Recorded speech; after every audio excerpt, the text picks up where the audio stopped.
네. 네, 보겠습니다. 지난주 부모교육입니다. 지난주 부모교육 복습하겠습니다. 지난주 11월 11일입니다. 적절하게 통제되는 나르시즘은 지난주에 자존감에 대해서 공부했습니다. 꿈이나 이상 야망을 요약을 좀 했습니다.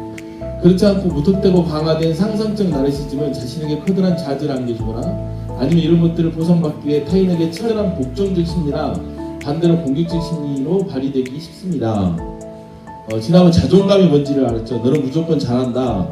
아까 꿈을 가진다는 거하고 약간 그 모순되게 들릴 수 있지만 다른 부분이 예를 들어서 이거죠.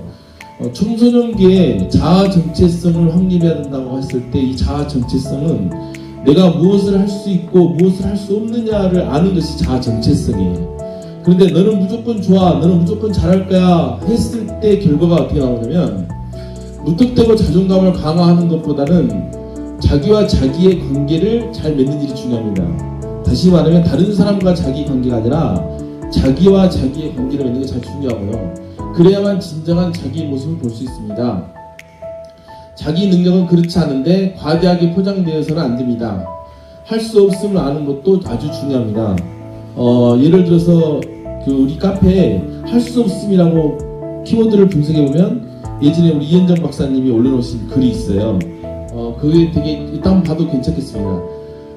아이의 자존감을 위해서 부모가 숙제를 대신해 준다든지 아이가 창피할 것을 미리 예방하면서 그 창피를 감당한다든지 하는 것은 아주 위험한 일입니다. 애가 나중에 자존감이 상할 것 같아서 숙제를 대신해주고 그러다 보면 나중에 평생 동안 그 애는 혼자 못해요. 누군가가 해주겠지가 가장 포인트가 누구냐면 부모입니다. 부모. 누군가 해주겠지, 어떻게 되겠지, 이런 심리가 가지게 만든 가장 첫 번째 원인이 누구냐면 부모예요. 어떻게 되겠지, 누가 해주겠지, 절대 안 됩니다. 그 친구들은 중고등학교 때 아예 다 박살나는 것 같아요. 자존감을 극대화한 나르시즘이 부정적 측면으로 발휘되면서 자기중심성을 강화하게 됩니다. 자기중심성은 무조건 내가 옳고 나의 판단이 최선이며 남들은 나에 대해서 잘 모른다고 생각하는 자기 우월감이기도 합니다. 자신이 우월하다는 믿음을 갖게 되면 조아리의 창 중 보이지 않는 창의 영역이 늘어나게 되고 자신이 어떤 집단이나 사회에서 인정받지 못하면 공격성이 심하게 폭발합니다. 밑에가 조아리의 창이라는 겁니다. 이거 뭐냐면 자신이 아는 부분과 자신이 모르는 부분이 있죠. 자기에 대해서. 또 타인이 아는 것이 있고 타인이 모르는 것이 있어요. 자기에 대해서. 자기도 알고 타인이 아는 곳, 여기 오픈 에어리어입니다. 열린 창이고 자신을 아는데 다른 사람이 나를 몰라요. 이것은 숨겨진 창. 자신은 모르는데 그죠? 나는 내가 그런지 몰라요. 다른 사람들은 너 그런 거나 다 알아. 이게 보이지 않는 창, 블라인드 에어리어고요. 자신도 모르고 타인도 모르는 미제 창이 있습니다. 근데 여기 보면 자신은 모르는데 타인을 아는 보이지 않는 창의 영역이 늘어나요.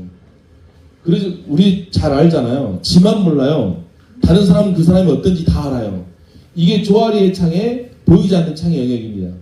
실제 미국에서 자기 확신에 대한 프로그램으로 너는 최고야 라고 해주면 실제로 아이들이 과장된 상상적 자아로 나타나게 된다고 합니다. 그런데 그것이 무의식으로 남게 됩니다. 그런데 이렇게 심어진 무의식의 허상의 자아는 위험합니다. 되지 못하면 쉽게 포기하고 할 수 없다는 말을 잘합니다. 무의식은 우리가 어떤 선택을 할 때 혹은 무엇인가 판단할 때 우리도 모르게 좌우됩니다. 그래서 이런 무의식이 딱 머릿속에 박혀 있으면 나도 모르는 사이에 자기 불평, 자기 힘든 것이 나오기 시작하는 거죠. 결국 무의식은 나의 내밀한 부분이 아니라 상호관계와 그 장애에서 생긴다는 의미입니다. 그 앞에 빠졌습니다. 무의식 우리가 선택할 때 무의식은 개인 상호간의 관계와 언어적 억압에서 비롯되어 오히려 초개인적이긴 합니다. 다시 말하면 프로이드라든지 융 같은 경우는 무의식은 상호관계적인 측면과 나의 언어 때문에 언어적 억압에서 비롯된다고 합니다. 결국 무의식은 나의 내밀한 부분이 아니라 상호관계에서 생기기 시작한다는 말이죠. 레비스트로라는 구조주의 학자가 있는데 역시 무의식은 이미 개인에게 속한 것이 아니라 인간의 사고 행동을 지배하는 사회적 감정이자 구조라고 말했습니다. 다시 말하면 아이가 갖게 되는 무의식의 구조는 누가 만들어내는 거냐면 부모가 만들어주는 거예요. 부모가 너는 최고야, 너는 좋아. 그리고 부모가 다 해줘요. 아이가 감당할 거 다 알아서 해주고, 그러다 보면 그게 이제 그 아이의 무의식을 하죠. 근데 그 아이가 그 부모가 평생을 못 따라가는 거예요. 부모가 이제 사라지기 시작하면 아이가 그다음부터는 이제 붕 뜨기 시작하고, 아이가 그다음부터는 어렸을 때 우리 아이 잘했는데 왜 커서 못하냐 하고 말한 것은 그 자리에 부모가 사라지기 시작하니까 이제 자기만 남기 시작하니까 여기 말한 보이지 않는 창의 모습이 나오는 거예요. 실제 아이는 그건 되게 중요합니다. 이것을 부모들이 해주는 거죠. 그래서 보면 잘 보시면 돼요. 솔직히 말해서 요즘에 부모님들이 시간이 너무 많이 남아요. 예전에는 집에서 밖에서 일하다 보니까 집에 오면 부모가 딱 쓰러져가지고 자고 아이가 자기 생활을 하고 자기 생활을 해야 돼요. 요즘에는요 부모들이 다 간섭을 합니다. 다 간섭하고 다 해주고 다 체크하고. 언제까지요? 시집가서까지요? 그 애들은 사춘기 되기 시작하면 이제 무슨 일이 벌어지기 시작하냐면 나를 드러내기 시작해요. 근데 부모를 밀어내는데 또 지는 할 줄 아는 게 없어. 그게 힘들어지는 거죠. 제 말이 아니고요. 이건 다 레퍼런스가 있는 말입니다. 무섭지 않습니까? 지난주에 8페이지짜리 페이퍼를 제가 보여드렸죠. 되게 걱정됩니다. 그러니까 사춘기 되기 시작할 때 중학교 들어가기 시작할 때 어렸을 때는 안 나와요. 영어 영유 아까 좀 전에 말하지 않습니까? 영유 같은 경우도 제가 서울에 있는 강남 학군이죠. 서울 서초 방배 동작구 강남에 있는 학군들이 가는 대학교 부속유치원이 제가 원장으로 있었던 총신대학교 부속유치원입니다. 그러니까 얼마나 우리나라에서 최고의 것이 오겠어요. 거기는 영유를 잘 안 다녀요. 요즘에는 어렸을 때 영유를 하는데 그 애들이 6학년 되고 중학생 되니까 똑같아 오히려 더 못하더란 거예요. 그래서 안 갑니다. 지금은. 제가 깜짝 놀란 게 십몇 년 전에 서울에서 발레 유행했어요. 이제 강주 유행합니다. 농담이 아니에요. 딱 10년 넘게 차이가 나요. 소름 돋을 정도입니다. 그것에 관해서 또 한 번 또 다 보고 나면 결과 나오면 그 다음에 또 나오고 그럽니다. 이것은 아까도 말씀드렸지만 자존감이란 것이 너 최고야, 너 잘했어 하고 하는 건 정말 중요합니다. 그런데 자존감의 요인이 있어요. 어떤 것을 정의 내릴 때는 그것을 여러분들이 창의성 들면 그 사람이 독특한 생각을 하는 게 창의성이 아니에요. 창의성은 토란스에 의하면 5개의 요인이 있어야지 요인이라는 것은 그것을 정의 내리는 겁니다. 창의성이라는 것은 독창성, 정교성, 유창성, 민감성 독창성, 정교성, 유창성, 민감성 네, 나이가 많이 먹었습니다. 네, 하여간 이렇게 5가지예요. 그러니까 독창적이라고만 해서 되는 것이 아니에요. 유창성도 있어야죠. 융통성도 있어야죠. 민감성도 그래서 수업 시간에 이상한 말 팍팍 하면 부모님들이 우리 아이는 창의성이 있어서요. 제가 그 말이죠. 아이는 자기 조망수 능력도 안 되고 사회적 능력도 안 되고 창의성도 독특한 생각도 그것은 이상한 말의 생각이지 창의성이 아닙니다. 라고 말해줍니다. 애들이 다른 사람 생각 안 하고 막 뛰어다니고 장난쳐요. 그 아이는 사회성이 엄청 바닥인 거예요. 근데 부모님은 우리 아이는 활발해요. 그렇게 말합니다. 천만의 말이에요. 사회성은요. 사회적 기술, 다른 사람에게 접근하는 사회적 기술, 자기 감정에 대한 조망수용 능력, 타인의 감정에 대한 조망수용 능력 이걸 합해서 사회성이라 해요. 자존감도 내 아이가 널 잘한다, 잘해라 이게 자존감이 아니라니까요. 자존감의 요인은 뭐냐면 자기인식이 있어요. 자기인식이라는 요인이 있어야 돼요. 왜 자기인식이 있겠습니까? 자존감에가? 이것 때문에 그래요. 내가 능력이 이거임에도 불구하고 나는 할 수 있다 해요. 내가 이거임에도 불구하고 나는 잘한다 해요. 그런데 공부를 어중간히 해가지고 애들 자존감 키워주기 위해서 애한테 아무도 말 안 하고 자존감 키우기 위해서 애를 최고다고 하고 이렇게 말해버리면 뭐가 떨어지냐면 나중에 지가 못할 것 같으면 아예 안 해버려요. 못할 것 같으면 시도조차 안 해버립니다. 애의 단점이 있으면 단점이 있다고 말을 안 해요. 애한테 한마디라도 말하면 큰일 날 줄 알아요. 나중에 그래서 그 화살이 부모한테 가요.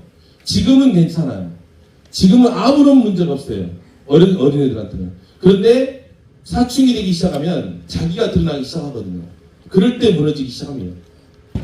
자, 말을 할 수 있다는 것에 대해서 이야기합니다. 말을 할 수 있다는 것은 어떤 겁니까? 우리가 어떤 것을 말할 수 있다는 것은 우리는 흔히 이럽니다. 말한다는 것은 생각할 수 있다는 거예요. 우리가 흔히 생각하는 것만 말을 할 수 있습니다. 내가 생각하지 않는 것은 말을 할 수가 없어요. 내가 생각할 수 있는, 그래서 사고는 언어와 같이 들어갑니다. 그 자기 생각을 할 수 있는 것. 두 번째, 감정에 관한 겁니다. 감정을 언어로 말할 수 있어야 돼요. 그런데 자기 감정을 말을 못해요. 그러다 보니까 이런 것이 나오죠. 감정을 부정적 감정과 긍정적 감정밖에 몰라. 그냥 부정적 감정은 어떻게 되겠습니까? 무조건 나는 이건 싫은 감정이 아닌 감정이야. 그러니까 분노 조절 장애. 와! 소리 지르고. 근데 부정적 감정에는 뭐가 있을까요? 서운한 것도 있을 것이고, 불편함도 있을 것이고, 안타까움도 있을 것이고, 짜증감도 있을 것이고, 싫은 감정도 있을 것이고, 감정을 언어로 표현하는 것이 여러 가지. 그런데 그 감정을 언어로 표현하는 여러 가지 중에 내가 그것이 나는 이 감정이었다고 해서 알면 그걸 해결하면 돼요. 근데 내가 지금 기분이 안 좋은 것을 알아. 네거티브한 것을 아는데 이 네거티브한 것이 뭔지를 몰라요. 그리고 화를 내요. 분노 조절 장애죠. 말을 못할 때 그래 됩니다. 말을 못할 때 자기가 감정도 몰라요.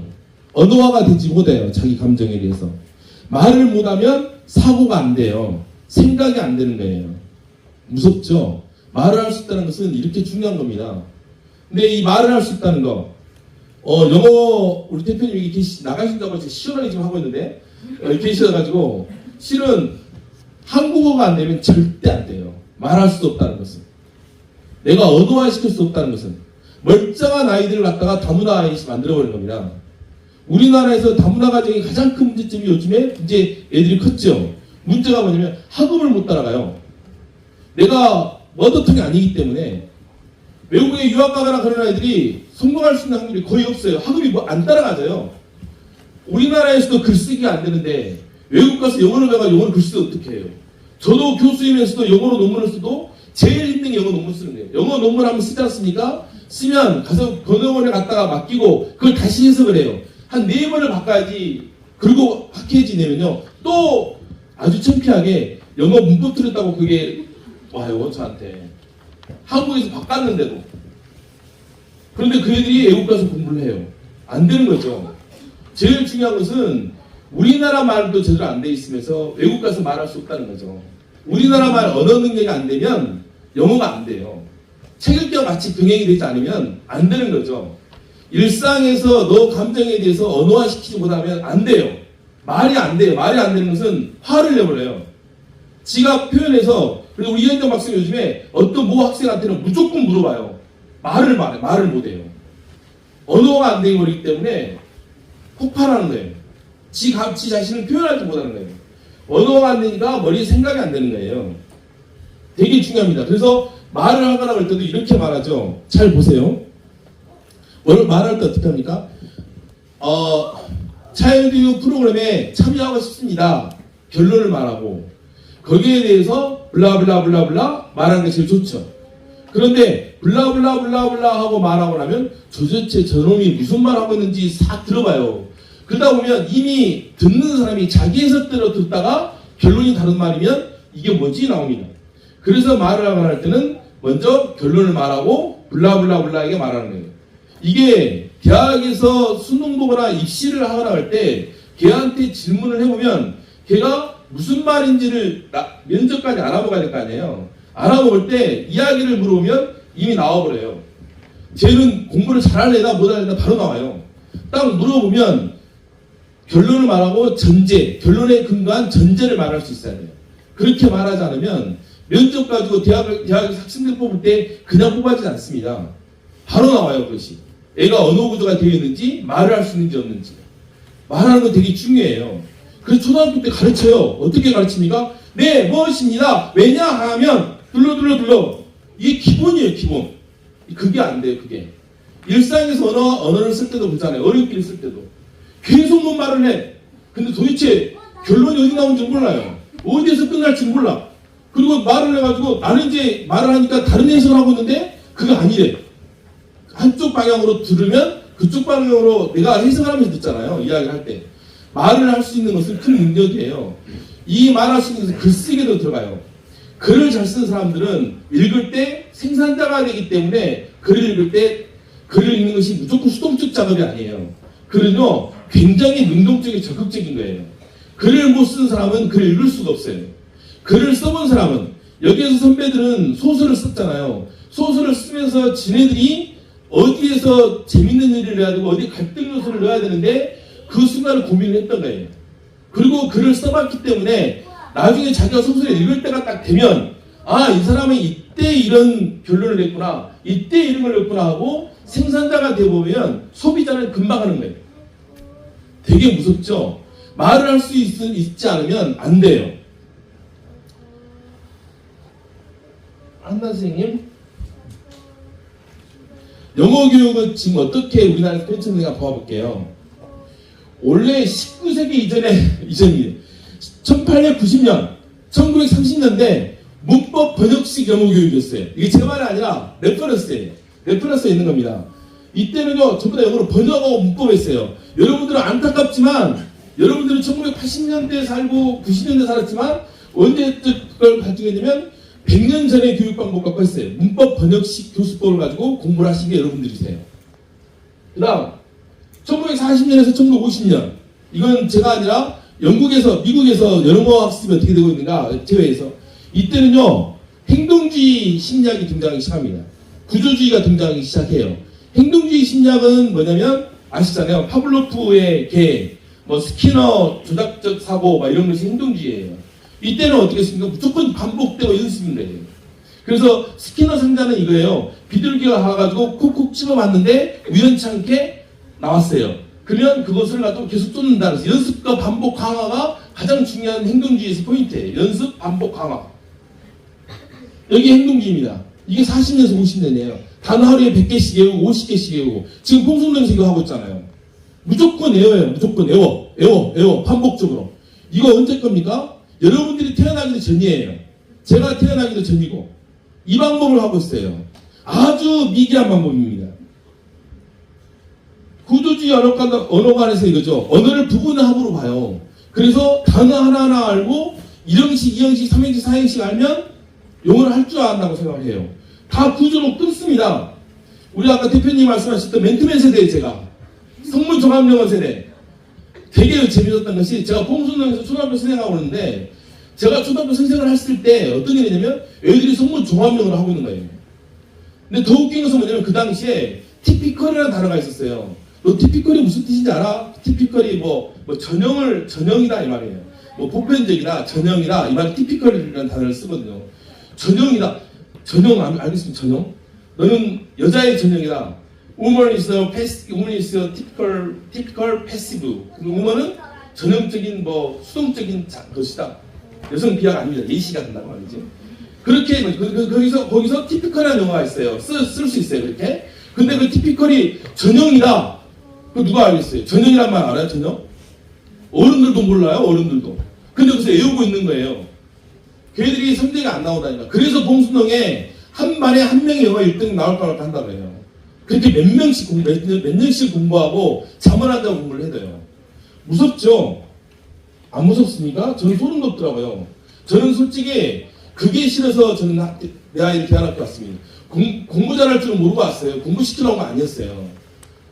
여기 40년대 50년대는 이걸 행동주의 접근이라고 합니다. 그리고 구조를 끊어서 1형식, 2형식, 3형식, 4형식 구조화된 거죠. 오래됐어요. 많이 오래됐습니다. 그죠? 자, 60년대부터 70년대까지입니다. 이거 이제 노암 촘스키가 언어 습득 장치라는 걸 갖다가 갖기 시작하면서 언어는 규칙에 기반한 창조성을 갖고 있다 그래서 이제 이때부터가 뭐가 굉장히 시작하면 어린아이로 내려가기 시작해요. 영어가. 어린아이 내려가면서 무심결에 습득을 해야 된다. 언어 습득 장치를 만들어야 된다. 이것이 이제 노암 촘스키 60년대 70년대 영어 방법입니다. 그래가지고 영어 어린애들한테 막 집어넣기 시작하죠. 자, 이때는 뭐냐면 모든 사람은 배치 상태로 태어난다. 이 배치 상태가 타블라 라사란 말이에요. 빈 서판 이건데 들어봤죠. 존 로크에서 쓰는 대로 되는 거. 이것이 아니라 이 배치 상태는 그래서 그 프레시 카드를 가지고 계속 읽게 하면 외울 수 있다 이 말이에요. 이것이 아니라 그 전에는 그렇게 했죠. 행동주의에서는. 이것이 아니라 인간의 고유 언어 습득을 태어났기 때문에 아이들에게 계속해서 많은 영어를 노출시키고 그리고 그 상황의 환경의 맥락에 가서 영어를 시켜서 아이가 그 영어에서 의미 있는 걸 찾아야 된다. 이때부터가 이제 우리나라 광풍증 불기 시작한 것이 이때부터 이제 영어 원어민 선생님 그리고 영어 환경 이런 것이었습니다. 이거죠. 그 다음 그러면 지금은 70년대 이후 이거 한 번 더 나가요. 더 나가면 더 나가. 이때는 뭐냐면 상호주의 이론이라는 거예요. 상호주의 이론도 이론인 것이 뭐냐면 이때 비고치키라는 사람이 나옵니다. 비고치키는 구성주의 학자거든요. 아까 구조주의와 다릅니다. 구성주의라는 것은 뭐냐면 구성주의는 비고치키가 아니고 삐아제가 있어요.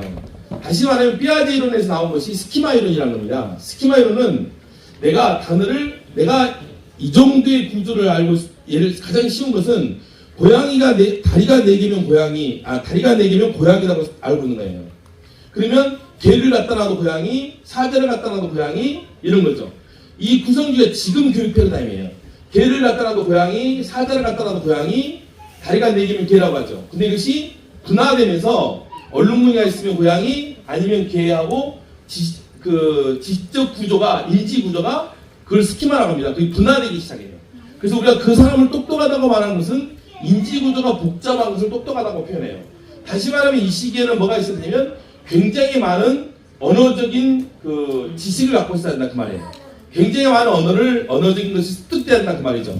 이건 여기도 변함없이 아까 말한 대로 뭐가 나오냐면 개인 간의 관계, 동료 간의 학습 이게 나오기 시작한 거예요. 이때부터 나오기 시작한 것이 뭐냐면 이제 아까 그 전에는 뭐가 나오냐면 선생님이 중요했잖아요. 선생님이 원어민이었잖아요. 이때부터 중요한 것이 뭐냐면 선생님이 원어민이 아니라 또래가 중요하다 나오기 시작한 거예요. 그래서 이때부터 뭐가 나오냐면 필리핀으로 보내기 시작하고 말레이시아 보내기 시작하고 외국으로 보내기 시작해요. 왜냐면 근데 가니까 또래가 없어. 가서 한국인밖에 없는 거예요. 이게 비고치기로는 뭐냐면 근접 발달치를 해가지고 내가 실제 이 정도 능력이면 나보다 한 단계 높은 수준 능력에서 그 GPD라고 합니다. GPD에서 끌어당겨야 한다. 이게 근접 발달치대예요. 삐아제로는 그 아이의 수준에 적합한 환경을 제공한다는 것이 삐아제로이라면 비고치키는 근접 발달치대라는 게 있어서 끄집어낸다는 것이 중요해요. 비고치키 이론 때문에 가장 중요한 것은 뭐냐면 이 근접 발달치대는 지금 교육이 이게 대세예요. 우리나라 교육이 이겁니다. 근접 발달치대는 가장 중요한 것이 문화예요, 문화. 그래서 공부는 선생님이 높은 수준에서 가르치는 것이 아니라 또래 간의 또래 학습을 통해서 협동학습이라든지 또래 간의 학습을 통해서 발표하고 그런 걸 통해서 해내야 된다. 이것이 근접 발달 구성주의 비고치키 이론입니다. 이때는 가장 중요한 것이 문화죠, 문화. 그래서 이때 부모님들이 이제 또 어떻게 이건 모르면서 그냥 분위기가 그쪽 분위기로 타죠. 어떻습니까? 그 시대에 갖고 있는 철학이나 패러다임에 따라서 완벽하게 교육 프로그램이 바뀌어요. 패러다임에 따라서. 이 패러다임을 읽을 수 있어야지만이 교육이 지금 어떻게 흘러가고 있는지 압니다. 제가 항상 말한 대로 언어를 잘하려고 하면 이 두 가지 이론이에요. 스키마 이론은 아까 좀 전에 말했던 대로 많은 인지구조를 갖고 있어야 되는 거. 메타인지 이론 이 두 가지가 결합되는 것이 언어 공부입니다. 그럼 국어든 영어든 똑같아요. 스키마 이론은 내가 예를 들어서 메타인지 이론 이겁니다. 문학을 보면 국어 시간에 문학을 보면 내가 책을 읽고 머릿속에 그림이 그려져야 돼요. 책을 읽고 그 다음에 무슨 내용인지 상상을 할 수 있어야 돼요. 이게 메타인지예요. 또 하나는 그게 이제 문학에 해당되는 거고 비문학에서는 책을 읽을 때 중심 문장과 한 문단에 중심 문장과 부연 설명 간의 문장과 문장 간의 관계를 내가 알 수 있어야 돼요. 문장을 내가 한 번 더 물러서서 입체적으로 구조적으로 내가 볼 수 있어야 돼요. 이게 메타인지 이론이에요. 그래서 지금 애들 같은 경우는 수능 시험 보거나 할 때 국어 선생님이 뭘로 해주냐면 국어 수능 지문을 중심 문장과 문장 간의 관계로 국어 지문을 분석을 해줘요. 그래가지고 국어 문제를 풀기 시작하죠. 한 모든 스페이스 뚱뚱 2개 하고 나서 한 문단 있잖아요. 한 문단에는 한 4-5개의 문장이 있어요. 4-5개의 문장 중에는 중심 문장이 있고 중심 문장을 설명하는 부연 설명하는 것들이 있죠. 이것의 문장과 문장 간의 관계를 알아야 돼요. 그래야지만이 될 수 있는 게 메타인지 이론이에요. 문학에서는 뭐냐면 책을 읽으면 머릿속에 그림이 그려져야지 되는 것이 메타인지예요. 그런데 일상의 삶이 없는 애들이 친구들하고 갈등도 없고 친구들하고 사이도 없고 뭐 고민도 없고 이런 애들이 문학층을 못 읽어요. 왜 못 읽겠어요? 문학층은 어떤 곳에 가나 마중물처럼 마중물이 뭐예요? 마중물이 뭐냐면 펌프질을 할 때 물을 한 방같이 넣어야지 물이 빨아올리는 거예요. 그래서 그 한 방같이를 마중물이라고 해요.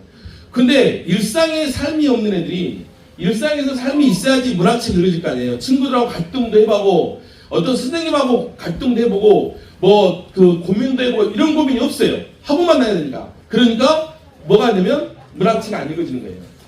아예 못 읽어요. 그게 머릿속에 그림이 안 그려져. 머릿속에 그림이 그려야 되는데 그 그림이 안 돼요. 문학에서의 메타인지죠. 비문학에서의 메타인지가 뭡니까? 비문학에서의 메타인지는 문장과 문장 간의 구조죠. 이게 안 돼요. 이 메타인지가 되어 있느냐 안 되어 있느냐가 국어든 영어든 중요합니다. 스키마 이론은 뭐냐면요. 저 같은 경우는 지금 경제학 책 읽으라면 저는 경제학 책 못 읽어요. 우리 민재 아빠는 경제책 잘 읽으시겠지만 저는 경제책 읽을 수가 없어요. 아무리 읽어도 한국말인데 한국말로 써 있어요. 근데 그게 뭔 말인지 몰라. 이게 막 써져 있어요. 근데 무슨 말인지를 모르겠어요. 스키마 이론이라는 것은 내가 경제학 책 읽으려고 하면 경제학에 관한 기본 지식이 있어야 돼. 경제에 관한 인지 구조가 있어야지만이 그 다음 경제가 읽을 수 있다는 거예요. 수능에서 보면 비문학에서 정치, 뭐 사회학, 경제학, 예술, 철학 나오잖아요. 거기에 관한 기본 지식이 있어야지 그 책이 읽어지는 거예요. 그래서 그 과목을 뭐라고 하냐면 수능에서는 비문학이라 하지 않고 원래 교과목은 독서 과목이에요. 영어도 마찬가지예요. 아까 영어 같은 경우도 티피컬이라는 네 단어가 알고 있어야지 되는 거예요. 이 스키마는 되게 중요한 게 뭐냐면요. 이제 한의학교 교육이 좀 이따 나오지만 이번에도 경주를 갔어요. 경주를 갔는데 경주 가서 사진 찍힌 거 한번 봐보세요. 제가 어디에서 있는가. 제가요 제일 앞에서 들은 역사를 엄청 좋아해요. 역사를 엄청 좋아하고 조금 다른 사람보다 많이 알아요. 그런데 제 위치가 어디냐면 우리 학생들이 앞에 있을 때 제가 항상 말해요. 제 위치가 해설사 바로 앞에서 막 적고 있어요. 저는 항상. 애들이 저보고 본받아서 열심히 하라고 하는 것일 수도 있고 열심히 적지 않습니까? 근데 그게 뭐가 있냐면 우리의 것은 이래요. 내가 그동안 무슨 알매 건덕지가 아니고 알매 어떤 것이 나올 때 그것을 내가 다 받아. 여러분도 어땠습니까? 시험에 안 나면 안 하죠. 너 그런 거 하면 시험에 나오냐? 너 그런 거 하면 시험에 나와? 이렇게 하는 애들은 절대 공부 못해. 왜 공부 못하냐면 스키마이기 때문에 그래요. 내가 얼마나 많은 알매 것을 옆으로 많이 펼쳐놨냐에 따라서 깊게 들어갈 수 있어요. 내가 뭔가 새로운 거 받아들일 때 내가 기존에 알고 있었던 여러 가지 스키마 가지고 지식의 인지적 구조의 틀을 가지고 새로운 것을 해석한 거예요. 다리가 4개면 고양이라는 것을 가지고 이건 개인데 얘도 고양이랑 좀 다르네? 하고 자기가 기존에 갖고 있었던 알매 그걸 가지고 관계망을 가지고 새로운 알마하고 연결을 짓는 거예요. 그런데 우리는 어떻습니까? 교과서 안에 한정돼 가지고 교과서만 가르치잖아요. 그리고 뭘 하냐면 그런 것이 시험에 안 나오는데 왜 쓸데없는 건 아니에요. 시험에 안 나오고 쓸데없는 걸 얼마나 많이 갖고 있느냐가 그 아이의 나중에 경쟁력이에요. 무섭죠? 그래서 국어 성적이 안 나오는 거예요. 그래서 공부를 하면 새로운 걸 받아들이면 뭔 말인지를 못 알아보는 거예요. 내가 그동안 얼마나 많이 그래서 그거 순간들이 매 순간 나타나요. 이번에 경주 갈 때도 마찬가지였어요. 되게 아이러니컬한 것은 경주 갈 때 수능에서 기행문이 나와요. 경주 기행문이 제일 많이 나올 거예요. 기출문제가 안 해요. 갔다 오고 나면 해요. 그 애들은 수능 공부 죽었다 깨어나도 못해요. 내가 그동안 종이 쪼가리 하나 갖고도 이게 종이 쪼가리 활자 중독처럼 대부분 잘 보시면 알아요. 활자 중독처럼 새로운 것이 나왔을 때 궁금해하고 거기 들어가야 돼요. 근데 우리 일반 학교는 어떻습니까? 시험에 나올 것만 해요. 시험 문제 나올 것만 합니다. 그렇게 하면 절대 공부를 못해요. 왜냐하면 스키마 이론이 얼마나 많이 내가 스키마가 많이 있느냐에 따라서 그 다음 스키마를 받아들이거든요. 스키마가 얼마나 정교화되어 있느냐가 그게 머리가 좋다 나쁘다가 지금 현재 패러다임이에요. 거기다 한 번 더 나가서 메타인지 프로그램 패러다임이 들어오기 시작한 거예요. 그래서 우리 신우님한테 아빠 따라다니면서 제발 아빠 따라다니면서 아빠가 하는 일이라도 다 보고 배워라 그래요. 시험에 안 나와요. 하지만 그것이 나의 인지구조에 확장되어 있는 거예요. 들어가 있는 거예요. 이게 다음 인지구조를 만들어내는데 써먹어요. 이것이. 우리나라처럼 교과서만 가고 공부해버리면 안 돼요. 그 애들은 시험 문제 푸는 기술밖에 못 배우는 거예요. 얼마나 무서워요. 그러니까. 그러니까 시간은 시간대로 들고 돈은 돈대로 들고 애는 애대로 망치고 아무것도 보다 다 부모 힘들고 애 힘들고 사회 써가지고 이렇게 되는 거죠. 이것이 어디 나오냐면요. 이건 제 말이 아니고요. 이건 교육학을 한 사람들은 다 아는 말이에요. 교육학을 할 줄 아는 사람들은 공부를 조금 하는 사람들은 다 아는 말이에요. 왜 안 하냐고요 이것을. 왜 이리 되냐고 이 나라가. 소름 돋지 않습니까? 이걸 해야 되자. 이것대로 한다고 눈비비에서 박사학위 받았어요. 교육학 박사를. 근데 나와가지고 누가 말하냐면 옆집 아줌마가 시험 공부를 해야 된대요. 그리고 그걸 가불어. 전문가도 아니에요 그 사람은. 그 사람한테 내 인생을 왜 맡겨요? 내 인생을 왜 그 사람한테 물어보고 해요? 뭐든지 있으면 아까도 분명히 제가 말하면서 레퍼런스가 있다고 말합니다. 학자는 레퍼런스가 있어야지 말을 해요. 논리적 추론을 할 수 있어야 돼요. 그래야지 교수가 학자지 않겠습니까? 선생이고. 근데 이 이론이 있어요. 이론이 있어가 아니라 이것은 정설이에요, 정설. 왜 이걸 안 하냐고요. 아까 같이 행동주의에서 했을 때는 그때가 정설이었어요. 사람은 계속 반복하고 연습하고 다들 외워야 된다. 이게 정설이었어요, 그 당시는. 그냥 그렇게 공부했고요. 비꼬치기 이론에서는 친구들과 해야 한다는 것이 정설이었어요. 이제 하리학교 이론이 나옵니다. 교육은요, 그 시대에 발전된 철학에 따라서 방법을 달리하고 있어요. 그 시대 어떤 철학이나 어떤 철학 패러다임에 따라서 방법을 달리하고 있습니다. 제가 2019년 10월 31일입니다. 코로나 마지막 강의였어요. 어떻게 보면 19년 10월 31일 날 서울시청에서 초청을 받아서 강의를 났어요. 저는 그렇게 성대하게 단독 강의를 해본 적이 별로 없었던 것 같아요. 밴드가 막 난리 났었어요. 그때 제 제목이 뭐였냐면 미네르바의 부흥에서 갈리아의 스타브로라는 이 제목으로 제가 특강을 했습니다. 기존에 있는 철학이라든지 이런 것은 과거에 우리가 어떻게 해왔다는 것을 해결의 미네르바 부흥이죠. 과거에 어떻게 했다는 것을 이걸 하는 것이었어요. 근데 갈리아의 스타브로는 새벽에 오잖아요. 이 철학의 패러다임은 이제 미래를 앞으로 나아갈 방향을 읽는데 쓰일 것이다 하고 그런 의도에서 이 강의 제목을 잡았었어요. 다시 말하면 우리가 갖고 있는 철학적 패러다임을 어떻게 갖고 있냐가 되게 중요하죠. 하리학교에서는 삶과 교육을 하나로 보지만 삶 일상이나 놀이에서 도출하는 교육, 가르치는 순간 이것을 끄집어가지고 교육도 해야 되고요. 반드시 일상의 교육은 아니지만 반드시 알아야 되는 거 있잖아요. 이 세 가지가 어우러져야 됩니다. 삶과 교육이 하나 가지고 맨날 애들 와서 놀고만 있고 막 또 흙만 싸고 이렇게 하면 이건 교육이 아니에요. 이것은. 또 그런다고 해서 여기에 나와 있는 것만 갖고도 안 됩니다. 이 세 가지가 같이 어우러져야지 됩니다. 그래서 많이 본 모양이죠. 제가 이제 대학을 그냥 나오기 시작하니까 숙교육 안 하고 대학교육을 해봅니다. 이렇게. 예전의 패러다임이에요. 예전에 객관주의적 패러다임이었어요. 아까 행동주의 나왔죠. 그리고 그 다음에 상호주관주의, 구성주의예요. 이게 지금 한국이 여기까지 와 있습니다. 여러분들이 아까 말씀하셨던 삐아제, 동화 조절 평형화, 이게 동화를 받아들여서 조절해서 새로운 방향으로 나간다. 그러면 새로운 스키마가 형성된다. 이것을 말하냐면 삐아제 인지구조 확장이라고 해요. 비고치키는 내면화, 근접 발달 시대. 이게 지금 한국 교육의 이까지입니다. 그러나 여기 나와 있는 상호 객관주의. 이것은 뭐냐면요. 제가 세종시 선진화 교육기획단 부단장했어요. 교육감 단장이고 세종시 교육정책 할 때 제가 했습니다. 세 번째 패러다임으로 세종시는 다 바꿨어요. 이게 뭐냐면 복잡성 패러다임이고 후기 구조주의 패러다임이라고 합니다. 같은 다 이쪽 맥락에서 샀어요. 왜 그러냐면요. 이것이 철학적인 패러다임인데 이걸 가지고 과학도 설명이 가능해야 돼요. 과학기술이. 이거 가지고 과학기술 설명이 가능해야 됩니다. 이거 가지고 인공지능이 설명이 안 되면 이 패러다임이 아니에요. 이거 가지고 인공지능 패러다임이 설명이 돼요. 과학기술까지 설명이 됩니다. 철학은. 교육도, 교수법도 설명이 되고 이것 가지고 설명이 돼야 돼요. 그러니까 막 외웠던 객관주의적 패러다임을 갖고 있었던 사람들에 비해서 상호 주관주의적인 구성주의 패러다임을 갖고 있는 아이들하고 같이 붙으면 얘들은 구석기 시대고 얘들은 총동기 시대예요. 싸우면 누가 이기겠습니까?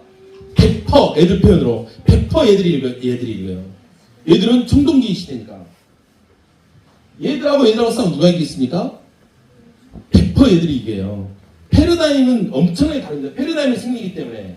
아마 하리학교가 성적이 잘 나왔던 이유는 패러다임이 여기에요. 이 패러다임입니다. 그러니까 달라요. 여기는요, 쉽게 말하면 영어를 공부하거나 그럴 때도 내면화예요. 내면화니까 계속 반복하고 연습하고 반복하고 이게 내면화예요. 내 것이 돼야 돼요. 이 세 번째 패러다임의 가장 포인트는 뭐냐면 관계 맺기예요. 공부를 하면 내면화를 시키지 않고 넘어가요. 계속 그냥 알고 가고 넘어가. 알고 외우질 않아. 근데 맨날 뭘 한 것 같아. 근데 올해 했는데 내년 또 한 것 같아요. 계속 하다 보면 이게 스며들어가죠. 이게 관계 맺기예요. 이것이 계속 이거와 저거 연결해요. 과학을 한 것 같은데 또 수학하고 있고, 수학을 한 것 같은데 영어하고 있고, 교과 간의 경계가 해체되기 시작해요. 학년 간의 경계가 해체돼요. 1학년은 1학년 걸 하고 2학년 2학년 걸 하는데 그게 아니에요. 학년 간의 경계가 해체돼요. 심지어는 선생하고 학생의 경계도 해체돼가지고 제가 애들한테 배우고 있어요. 심지어는 학교 공간과 학교 밖에 해체돼요. 그리고 학교 밖에 가서 공부하고 있어요. 이것이 상호 객관주의적 패러다임이에요. 이게 복잡성 패러다임이고, 이 패러다임이 인공지능을 설명할 수 있어요. 인공지능은요, 여기에까지만 해도 뭐냐면 1 더하기 1은 2예요. 인공지능은 1 더하기 1은 2가 아니에요. 그래서 인공지능 패러다임 때 가장 유사하게 나오는 것이 뭐냐면, 나비가 날갯짓을 하면 캘리포니아에서 태풍이 불어일으켜요. 내가 요즘 아이들한테 항상 하는 말이 있어요. 지금 신우림이가 오늘 했던 이 행동 하나는 나중에 태풍이 될 수 있는 거예요. 매 순간순간 내가 했던 행동 하나는 작은 것 같지만 그 행동이 내 인생에 어마어마한 결과를 가져올 수 있는 거예요. 이게 이 세 번째 패러다임이에요.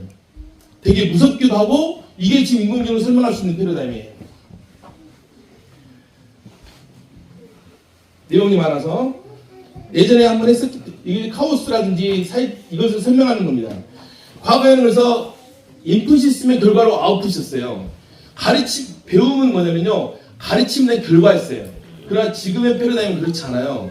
가르침에 대한 결과로서의 배움이 아니라 배움 자체가 이제 등장하기 시작한 거죠. 배움 자체가 중요하게 된 거예요. 그래서 누군가에게 가서 누가 가르쳤어? 이게 중요한 게 아니에요. 예를 들어서 여기에 우리 김규민이가 중3 때까지 여기서 공부를 하고 왔어요. 공부하고 여기 공부하다가 고등학교를 조대부로 갔대요. 조대부로 갔어요. 친구가 하나도 없어가지고. 우리 중학생 다 나가봤어요. 공부 안 하는, 여기 공부 안 할 사람 다 나가고 그래서 그럼 고등학교 때 조대부로 갔어요. 가자마자 시험을 봤는데 전교 3등을 했대요. 전교 3등을 하니까 옆에 오시는 분들이 다 하는 말이, 니 어떻게 공부했어? 이렇게 물어보지 않아. 니 어디 학원 다녀? 니 어디에서 과외 받아? 뭐가 포인트예요? 누가 가르치는 거가 포인트예요. 패러다임이 배움은 가르침에 대한 결과로 생각하고 있는 거예요. 그러니까 네가 어디서 배웠어? 너가 누가 가르쳤어? 과외 선생님 누구야? 안 받았다니까 어디 학원 다녔으니 학원 안 다녔다니까 거짓말하는 줄 알았대요. 속인다 그랬대요. 진짜 안 했는데 되게 그게 우리가 지금 밖에 나와 있는 거예요. 왜냐면 우리들이 머릿속에 생각할 때 배움은 가르침에 대한 결과를 생각하고 있거든요.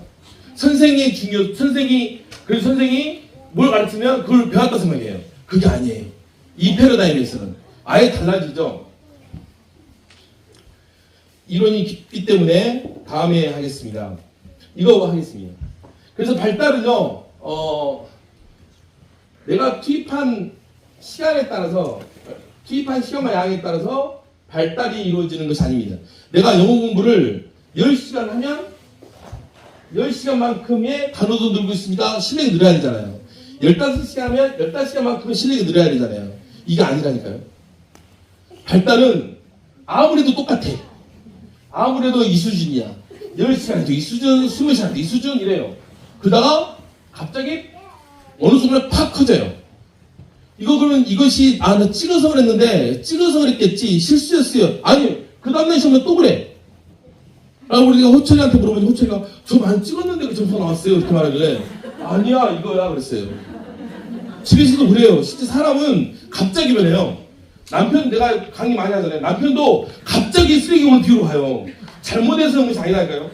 어디 가서 바람 피워가지고 쓰레기 피우는 거 아니에요. 그냥 사람은 갑자기 변하는 거예요. 갑자기. 애들도 마찬가지예요. 기다리면 갑자기 변해요. 어차피 텐더도 갑자기 변할 겁니다.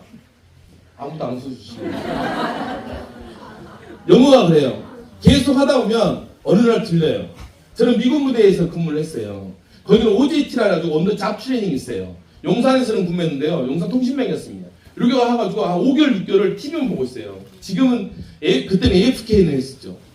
하고 있는데, 어느 날 웃고 있는 자신을 발견했어요. 갑자기 웃고 내가 웃었던 거예요. 내가 왜 웃었지?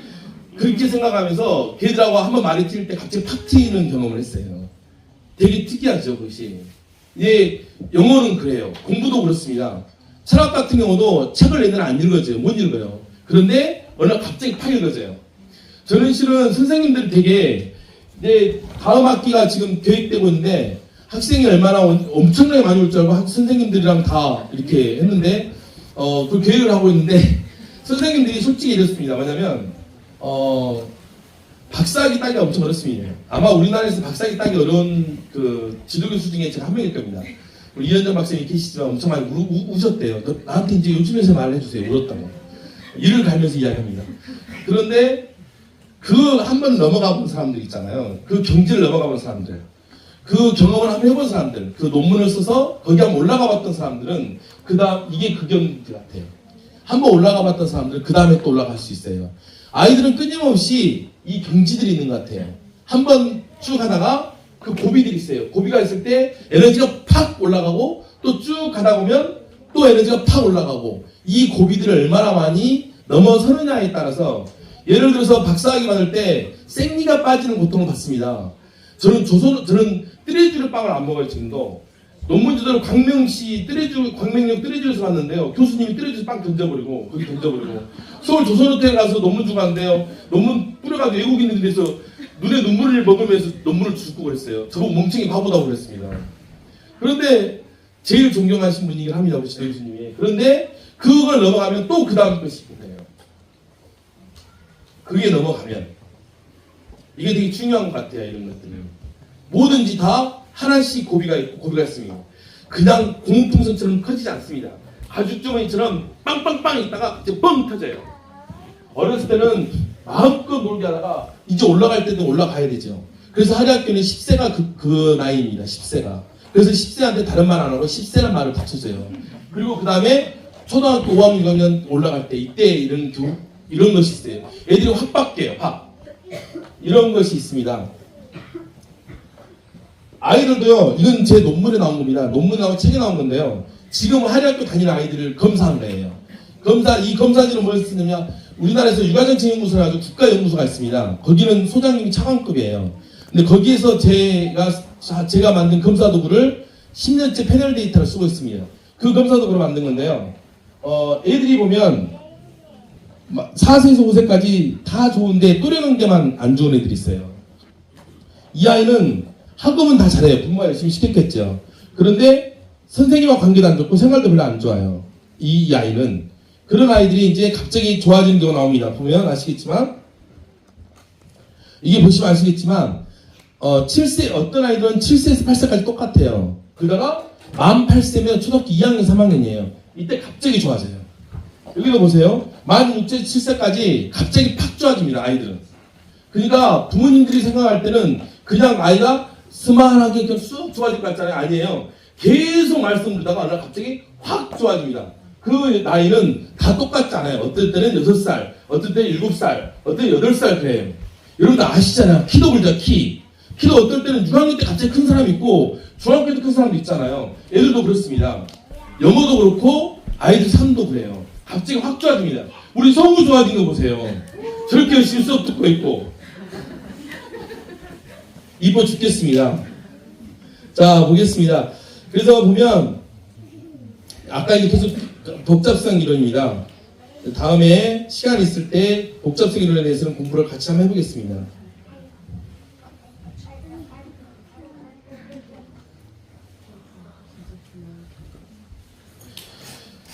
교육은 그래서 공동체가 같이 해야 됩니다. 아까 같이 비고치기라든지 이런 관계 맺기를 한다고 하면 공동체가 해야 돼요. 혼자 공부해갖고는 안 돼요. 그 또래가 만들어내는 것이 그 또래의 생산물이 결국에 그겁니다. 그래서 여러분들이 한리학교 지금까지 오면서 굉장히 힘들게 왔어요. 실은 막 오고 싶다는 사람 다 받고 그랬으면 진작에 좀 커질 수도 있었겠죠. 근데 교육에서 가장 중요한 것은 이겁니다. 그 또래 간에 있었던 많은 상호작용과 이것들이 만들어내는 창발적인 것.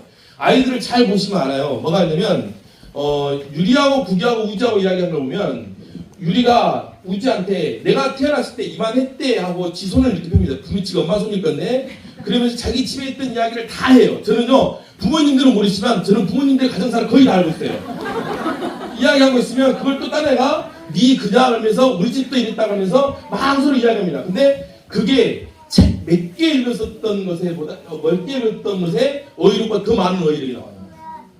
이게 아이들과 아이들이 소통을 하면서 갖고 오는 것이 훨씬 많습니다. 영어 교육 봐보세요. 영어 교육도 제일 좋은 영어 교육이 어디입니까? 필리핀 가가지고 여기 한국 사람 다 있고 나 혼자 원어민이라는 그것은 아니잖아요. 제일 좋은 것은 외국의 친구를 사귀는 게 제일 좋아요. 한국말도 그렇습니다.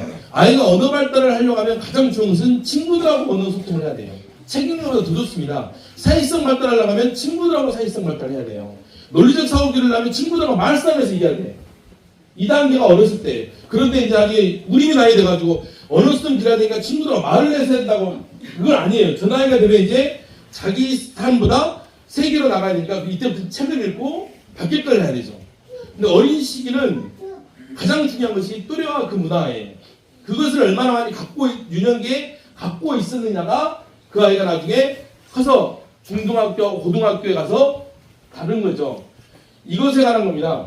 영어도 마찬가지 같아요. 영어도 지금까지 공부했던 패러다임을 가지고 영어 공부를 하면 안 되죠. 왜냐하면 영어가 이렇습니다. 보면 아까 같이 영어 공부하는 것은 두 가지가 있는데요. 탑다운 방식이 있고 바텀업 방식이 있어요. 바텀업 방식은 단어를 하고 아까 구조주의예요.